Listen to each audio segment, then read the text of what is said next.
उत्तराखंड में मौसम का मिजाज लगातार बदला हुआ है। ऐसे में पहाड़ से लेकर मैदान तक भीषण गर्मी का सिलसिला भी जारी है। मौसम विभाग की माने तो आने वाले 2 से 3 दिनों तक राजधानी देहरादून समेत आसपास के मैदानी इलाकों में तापमान सामान्य से ऊपर रहने के आसार हैं। हालांकि 17 जून के बाद मौसम करवट बदल सकता है और मौसम विभाग के निदेशक विक्रम सिंह ने बताया है कि मैदानी इलाकों में पिछले 4 दिनों से तापमान 40 के पार पहुंच चुका है, जिससे हीटवेव जैसी कंडीशन बनी हुई है। उन्होंने यह भी बताया है कि पहाड़ी इलाकों में आज छुटपुट बारिश भी देखने को मिल सकती है।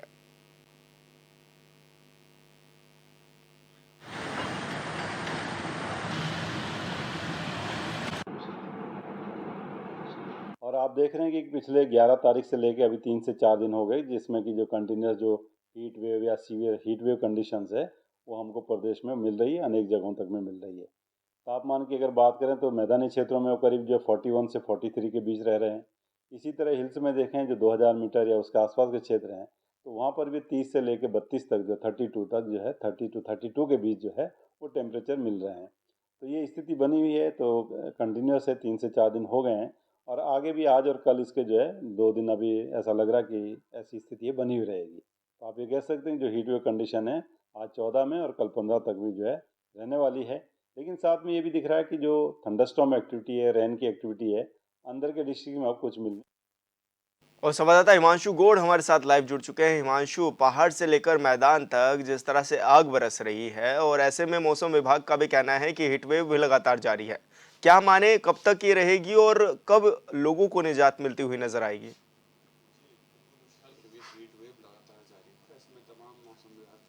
निर्देशक है विक्रम सिंह, उनका भी ये कहना है कि राहत मिलती हुई अभी नहीं दिख रही है। कहीं ना कहीं हीट वेव से जो है तपन पूरे प्रदेश भर में देखने को मिल रही है। मैं बात जी। करूं राजधानी देहरादून की, तो यहाँ पर तापमान जो है सामान्य से 44 या 45 डिग्री जो है दिन में आ जा रहा है और हीट वेव जो है वो भीषण पड़ रही है। गर्मी लगातार अपना प्रकोप बढ़ा रही है और पहाड़ी क्षेत्रों की मैं बात करूँ तो वहाँ पर भी जो है तापमान लगभग 33 से 34 डिग्री करीबन जो है वो प्रतिदिन आगा जा रहा है। तो ऐसे में कहीं ना कहीं जो है हीट वेव लगातार बढ़ रही है। उत्तराखंड क्योंकि एक विषम भौगोलिक परिस्थितियों वाला राज्य था और जो है मानसून की अगर मैं बात करूँ तो पहले जो है मानसून लगभग 15 जून तक जो है राज्य में दस्तक दे देता था, लेकिन अब मानसून ने अभी तक राज्य में दस्तक नहीं दी है।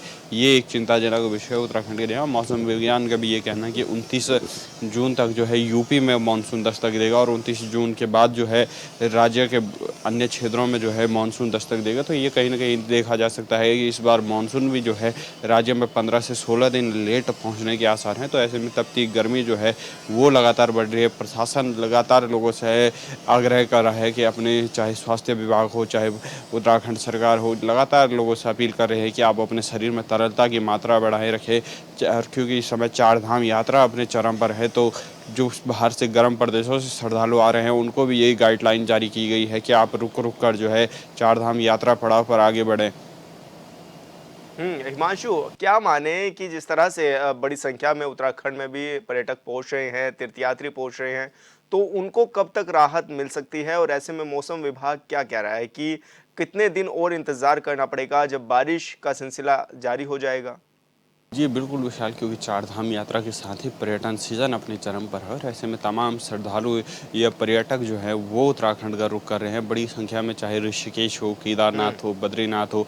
4 धाम यात्रा समेत ही मसूरी, धनौल्टी, टिहरी जो ऐसे पर्यटक स्थल हैं उनमें लगातार श्रद्धालुओं की भीड़ जो है बढ़ रही है। तो मौसम विभाग का ये क्या अनुमान है कि जल्द ही जो है राहत मिलने की संभावना है। और मैं बात करूँ राज्य के पर्वतीय क्षेत्रों की, चाहे रुद्रप्रयाग हो, चमोली हो या उत्तरकाशी हो, यहाँ पर तापमान जो है मैदानी क्षेत्रों में मुताबिक 10 से 12 डिग्री जो है कम है। पहाड़ की जो पहाड़ी क्षेत्र है वहाँ पर जो तापमान आका जा रहा है 33 से 34 डिग्री जो करीबन नापा जा रहा है और रात को जो तापमान है वो 25 से 30 डिग्री के बीच पहुँच रहा है। तो पहाड़ों में तो राहत है ही, लेकिन गर्मी का जो प्रकोप शहरों में बढ़ रहा है। लेकिन कहीं ना कहीं एक चिंताजनक विषय पहाड़ों के लिए भी अब होता जा रहा है, क्योंकि पर्यटकों को जिस गर्मी के निजात के लिए पर्यटक पहाड़ों की ओर रुख कर रहे हैं, पहाड़ों में भी लंबे कतारों में जो जाम की समस्या है वो देखने को मिल रही है। और ऐसे में पर्यटक जो है नदी किनारे जो है, क्योंकि उत्तराखंड की सड़कें हैं वहाँ पर गर्मी से उनको झुलसना पड़ रहा है। तो कहीं ना कहीं ये एक संभावनाएं जताई जा रही हैं कि जल्द ही अब जो है मौसम विभाग गर्मी से निजात लोगों को दिलाएगा। अच्छा हिमांशु, मानसून आने के आसार कब तक बन रहे हैं? क्या कह रहे हैं मौसम वैज्ञानिक कि कब तक मानसून दस्तक दे सकता है? जी, मौसम में अगर मानसून की मैं बात करूँ विशाल, तो सामान्य तौर पर जो उत्तराखंड में मानसून दस्तक देता है वो 15 जून से मानसून दस्तक दे देता है। और राज्य के उच्च हिमालय श्रेणी जो क्या हो या शिवालिक श्रेणी जो है वहाँ पर जो है इस समय बारिश और अतिवृष्टि की संभावनाएं क्यों है जून 15 से होने लग जाती है। लेकिन अभी जो है जो मौसम विभाग देहरादून का कहना है कि अभी फिलहाल मानसून की कोई संभावना नहीं है। हालांकि पहाड़ों के कुछ क्षेत्रों में लगातार जो है बारिश हो रही है, लेकिन अब जो है 30 से और 1 जुलाई के बीच जो है 30 जून से 1 जुलाई के बीच जो है मानसून राज्य में दस्तक दे देगा। तो कहीं ना कहीं ये संभावनाएं जताई जा रही है कि जुलाई जब स्टार्टिंग हुई तब मानसून राज्य में दस्तक देगा। अच्छा हिमांशु, तापमान की अगर हम बात करें तो कितने डिग्री तक तापमान पहुंच जा रहा है, और ऐसे में जो स्थानीय लोग हैं वो अपने आप को किस तरह से बचाव भी कर रहे हैं? जी, तापमान की अगर मैं बात करूँ तो राजधानी देहरादून का जो तापमान दिन में आंका जा रहा है वो सामान्यतः 43 से 44 डिग्री 43.8 और 44.8 के बीच जो है तापमान आंका जा रहा है। इसी के साथ पहाड़ी क्षेत्रों की मैं बात करूँ, चाहे श्रीनगर की बात करूँ, तो वहाँ पर भी तापमान लगभग 43 से 44 डिग्री ही आंका जा रहा है। और श्रीनगर से जब ऊपर आप पहाड़ों की ओर रुख करते हैं, केदार घाटी या बद्रीनाथ घाटी या उत्तरकाशी में आप रुख करते हैं, तो वहाँ पर जो है 33 से 34 डिग्री यह रात को जो है तापमान सामान्य से 25 से 30 डिग्री के बीच पहुंच रहा है। और बचाव की अगर मैं बात करूं तो राजधानी देहरादून की अगर मैं बात करूं या हरिद्वार की मैं बात करूं, यहाँ पर लोग फुल कपड़े पहनकर आंखों में ग्लासेस का यूज़ कर शरीर में लगातार तरलता बनाए हुए हैं और अपने शरीर को जो है पूरी ढंग से कवर करके, जिससे उनके शरीर में लू का जो है वो प्रकोप ना हो, क्योंकि लू लगने से तबीयत खराब होने की जो है अत्यधिक संभावनाएं बन जाती है। और लगातार जो है स्वास्थ्य विभाग भी इस चीज़ को कह रहा है कि आप अपने शरीर को ढक कर रखिए, चाहे वो लू से बचाव के लिए हो, फुल कपड़े का यूज़ करिए, लगातार जो है मौसमी फलों का आप सेवन कीजिए, शरीर में तरलता की मात्रा बनाए रखें, ORS का जो है अधिक से अधिक सेवन कीजिए। ये तरीके तमाम जो है गाइडलाइन मौसम विभाग और स्वास्थ्य विभाग दोनों मिलकर जो है लोगों को दे रहा है। बिल्कुल हिमांशु, बहुत बहुत शुक्रिया आपका तमाम जानकारी साझा करने के लिए। और नोएडा से बड़ी खबर मिल रही है। सड़क पर मनाया गया दोस्त का हैप्पी बर्थडे और सड़क पर खुलेआम हुई शराब पार्टी। शराब पीकर हुड़दंग मचाते दिखाई दिए लोग और मनचले गाड़ी पर भारत सरकार भी लिखा हुआ था और गाड़ी की छत पर बैठकर ये शराब पी रहे थे और ऐसे में जमकर हूटर भी बजाए जा रहे थे, कपड़े उतारकर झूम रहे थे और रोड पर जिस तरह से ये वीडियो भी वायरल हो रहे हैं, ऐसे में स्थानीय लोग भी इनसे परेशान थे। और तस्वीरें नोएडा थाना फेस 1 क्षेत्र की हैं, जहां पर अब वीडियो ये सोशल मीडिया पर भी खूब वायरल हो रहे हैं।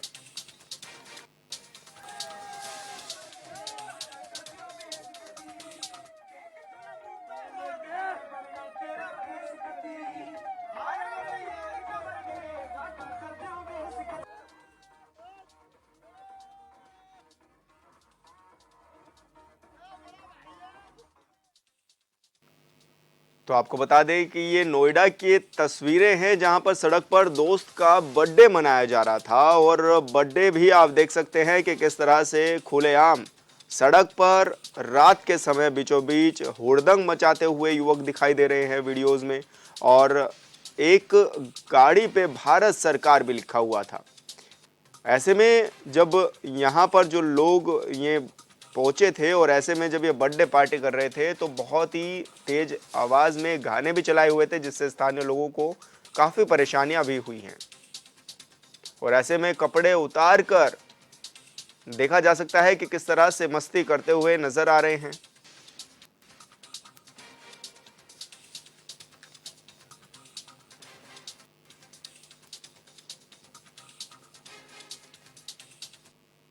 शहर के समग्र विकास और सुनियोजित विकास के साथ साथ आम जनमानस के हित में शहर के चौमुखी विकास हेतु मंडलायुक्त अमित गुप्ता की अध्यक्षता में कानपुर विकास प्राधिकरण की 140वीं बोर्ड बैठक हुई। बैठक में वित्तीय वर्ष 2024-25 के मूल बजट को प्रस्ताव को भी मंजूरी मिली है। बैठक में जिला अधिकारी राकेश कुमार सिंह, नगर आयुक्त शिवचरण रप्पा सहित जल निगम, कोषागार उद्योग के आला अधिकारी बैठक में शामिल हुए और बैठक में 10 विकास एजेंडों पर चर्चा भी की गई। केडीए द्वारा बने फ्लैटों की बिक्री बढ़ाने के लिए स्वीकृति दरों को भी फ्रीज कर दिया गया है। इसके साथ ही ईडब्ल्यूएस फ्लैटों में 25% धनराशि, एलआईजी और एमआईजी जो फ्लैट हैं उनमें भी 50% तक धनराशि जमा करने पर ग्राहक को कब्जा दे दिया जाएगा।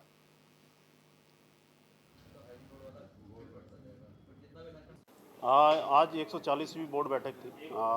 उस पर पहला तो हमारा प्रस्ताव था कि जो है 2024-25 के लिए जो हमारा बजट का प्रोविज़न था वो रखा गया था, और उसके अलावा कानपुर विकास प्राधिकरण की जो विभिन्न योजनाओं में हमारे फ्लैट अभी बिके नहीं है, उनके कॉस्ट फ्रीजिंग को लेके हम लोगों ने प्रस्ताव रखा था, जो पिछले सालों में बोर्ड बैठक के द्वारा अप्रूव किया गया था। क्योंकि हमें एक औपचारिक रूप से एक हमें अनुमोदन चाहिए था, तो इस बार बोर्ड में रखा गया।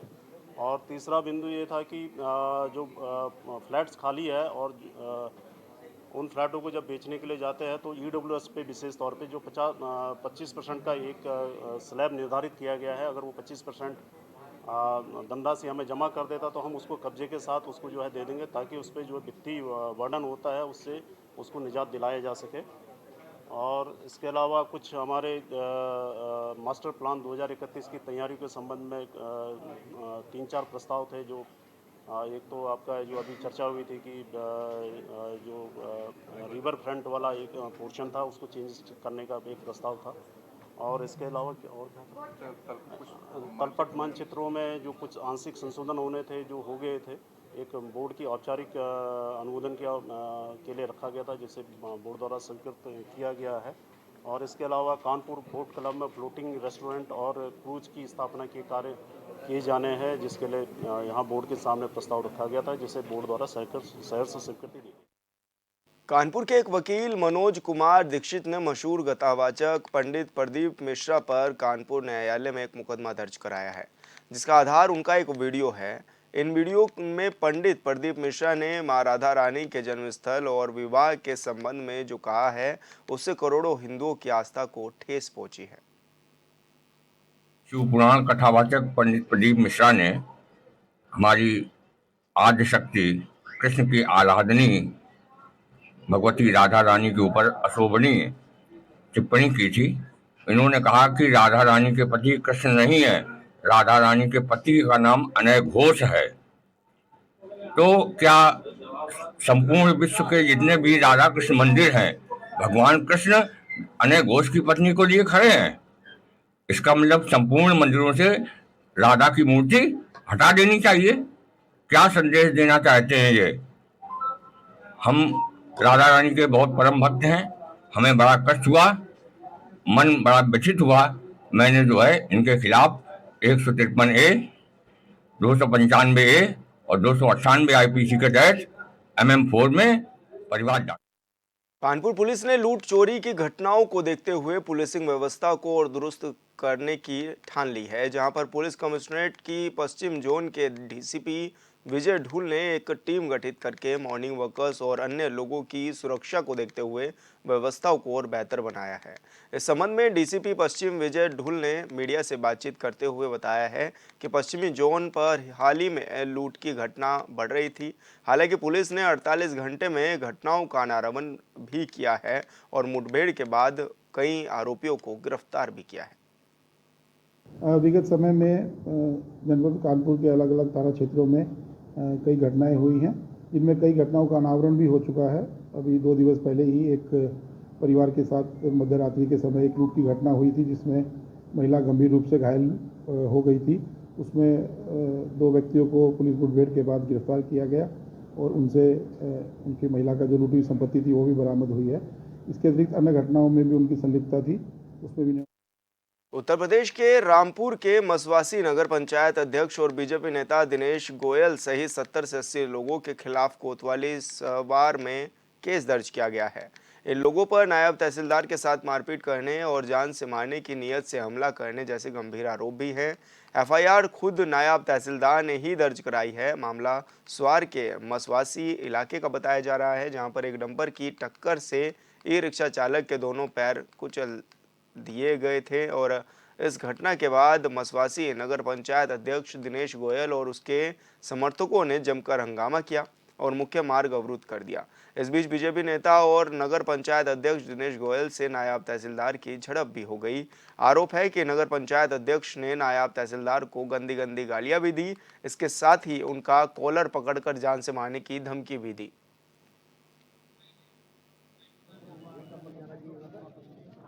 जिलाधिकारी महोदय के आदेश हैं कि नो एंट्री लागू है और इसमें 7 बजे के बाद वाहन नहीं गुजरेंगे। नो एंट्री में वाहन आता है, हैवी लोडेड वाहन है, गरीब व्यक्ति रिक्शे वाला उसको टक्कर इतनी कर्री मारता है कि मौके पे ही खंबा और गाड़ी के बीच में उसके दोनों पैर मौके पे कट करके गिर जाते हैं। इस स्थिति में यहाँ परिवार एवं पब्लिक जनसामान्य इकट्ठा होती है। इसी बीच में कुछ देर बाद नायब तहसीलदार मानवेंद्र सिंह आते हैं और वो कहते हैं परिवार के लोगों से कि भाई ये तो घटना होती रहती है, चलिए हटिए, रोड पे से हटिए। ये अमानवीयता की पराकाष्ठा है जो उनको एक प्रशासनिक अधिकारी या मजिस्ट्रेट है उनको नहीं करना चाहिए था। इसी बीच में जब वो ज़्यादा उग्र हुए तो कुछ पब्लिक से उनकी छीना झपटी हुई है नायब तहसीलदार के साथ अन्य लोग। नायब तहसीलदार को इसका जनता ने विरोध किया है और जनता ये मांग करती है, मैं भी मांग करता हूँ कि नायब तहसीलदार के कृत्य की जाँच।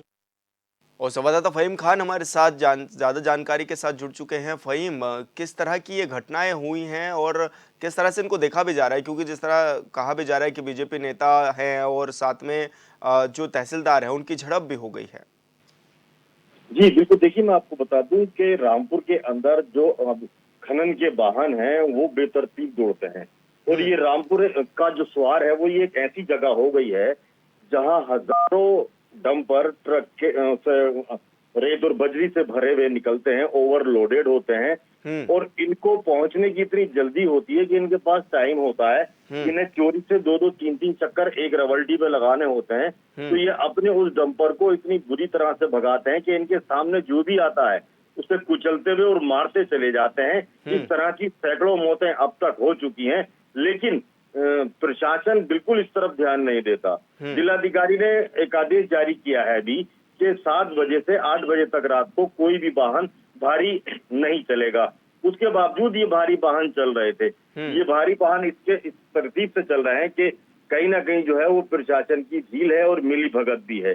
और ये क्योंकि बहुत बड़ा पैसे का लेन देन होता है, इसमें बहुत बड़ी एंट्री होती है तहसील की। इसमें तहसील में छोटे कर्मचारी से लेकर ड्राइवर, लेखपाल, कानूनगो, नायब तहसीलदार, एसडीएम, ये सब महीना लेते हैं और ये इसी महीने के बूते पर जो डंपर चालक है पूरी दादागिरी और दबंगता के साथ चलते हैं। उनकी इतनी हिम्मत होती है कि वो लोगों को रोनते हुए चले जाते हैं और उनका कुछ नहीं बिगड़ता और वो रोड पे इसी तरह से बादस्तूर जारी रहता है उनका दौड़ना और लोगों को मारना। मसवासी में ये जो घटना घटी है, मैं इसके बारे में थोड़ा सा बता दूं कि ये जो तेज रफ्तार डंपर था उसने इस रिक्शा चालक को कुचल दिया, उछाल दिया और उसके दोनों पैर कट के गिर गए।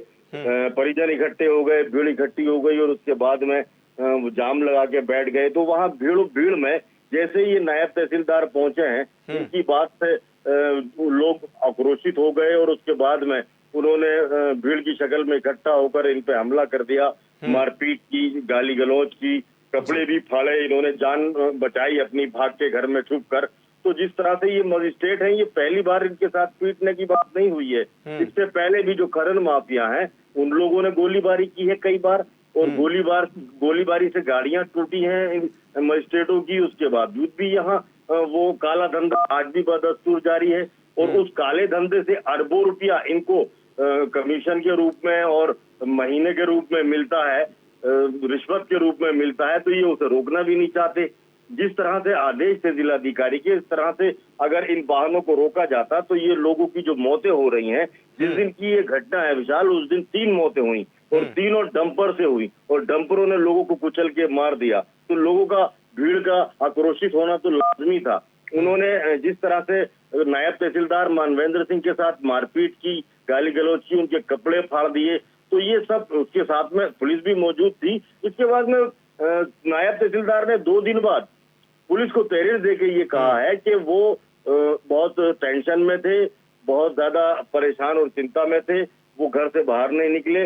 अब वो तहरीर लेके थाने आए हैं, उनके साथ जान से मारने की उन्हें कोशिश की गई, उनके साथ गाली गलौज की गई, मारपीट की गई, सरकारी कार्य में बाधा डाली गई। जी, और ये बिल्कुल सारा फ़हीम, काम जो सही कहा किया, आपने। जिस तरह से ये एक मामला हुआ है, इसमें अभी हाल फिलहाल में पुलिस भी अपनी कार्रवाई कर रही है। बहुत बहुत शुक्रिया आपका तमाम जानकारी साझा करने के लिए।